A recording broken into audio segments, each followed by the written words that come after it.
Hello and नमस्ते सबैजनालाई। तपाईँहरूलाई वेलकम छ मेरो भुटान मिनी ब्लग पार्ट 2 मा।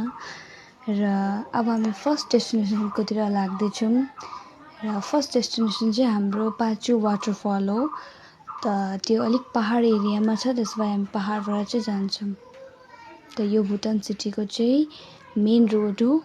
त यहाँ चाहिँ एउटा स्पेसल मैले केही नोटिस गरेँ, जस कि उता ट्राफिक लाइट्सहरू चाहिँ छैन।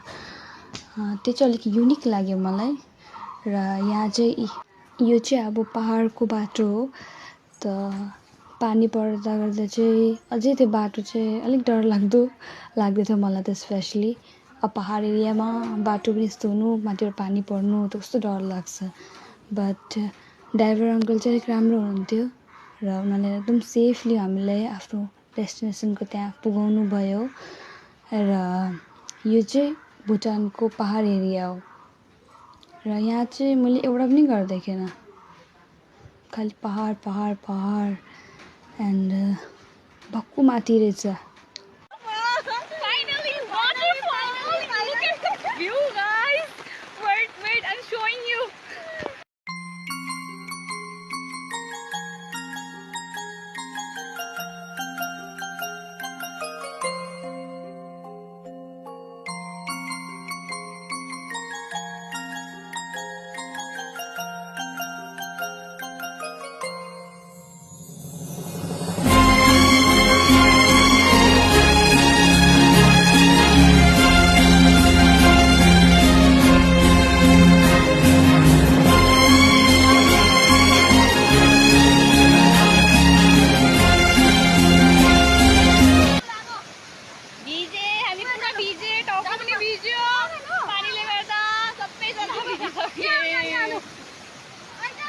हामीले हेर्दा हेर्दा नै वाटरफलको पानी पनि यस्तो बढेर आयो हो।